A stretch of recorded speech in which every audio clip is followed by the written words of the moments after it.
नमस्कार।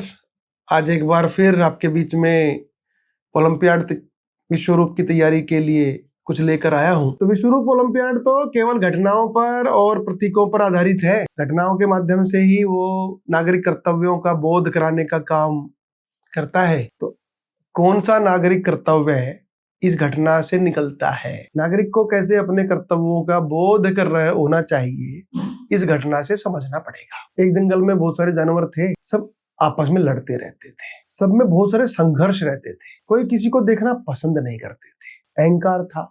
तो एक दिन सबको पता लगा कि जंगल में तूफान आने वाला है और तूफान इतना भयंकर आने वाला है कि वो सबके घरों को उजाड़ देगा, पानी से बह ले जाएगा और कुछ भी शेष नहीं बचेगा।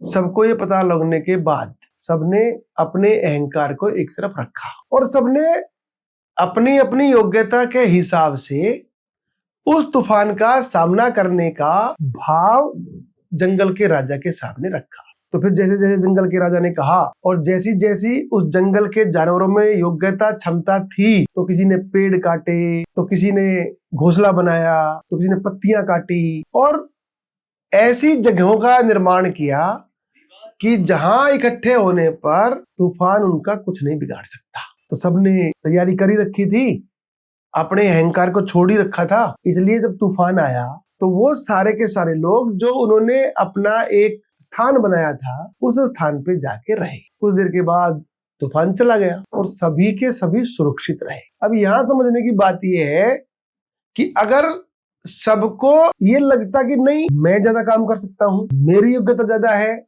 दूसरे की योग्यता कम है, उसको क्यों सम्मान मिले, उसको क्यों अच्छा समझा जाए, तो वो तूफान सबको समाप्त कर सकता था। सबने अपनी ईगो छोड़ी, सबने अपना अहंकार छोड़ा। किस लिए छोड़ा?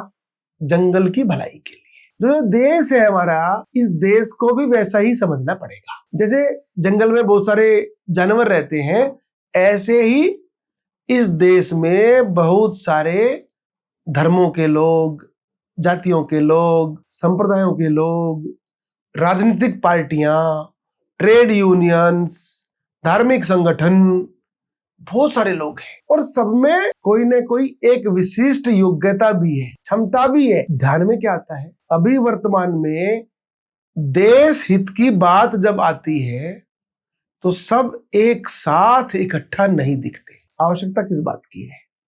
आवश्यकता इस बात की है कि मेरा ट्रेड यूनियन, मेरी पॉलिटिकल पार्टी, मेरी सामाजिक संगठन वह देश हित से बड़ी नहीं है। इसलिए जब संघर्ष देश में होगा, उन सामाजिक संगठनों में होगा, उन राजनीतिक दलों में होगा तो वो होगा, लेकिन जब देश की बात आएगी तो हम देश के साथ खड़े हुए दिखाई देंगे। ऐसे नागरिक गुण जब इस देश के हर बच्चे में जागृत हो जाएंगे, तो जिस प्रकार से जानवरों ने जंगल को तूफान से बचाया, अपने मकान को, अपने व्यापार को, अपने आप को बचाया, ऐसा ही इस देश को किसी भी प्रकार की बाहरी शक्तियों से आसानी से बचाया जा सकता है। इसलिए अब आपको यह समझना पड़ेगा इस देश के सामने बाहरी चुनौतियां कौन कौन सी हैं। उन बाहरी चुनौतियों का सामना आप एक साथ कैसे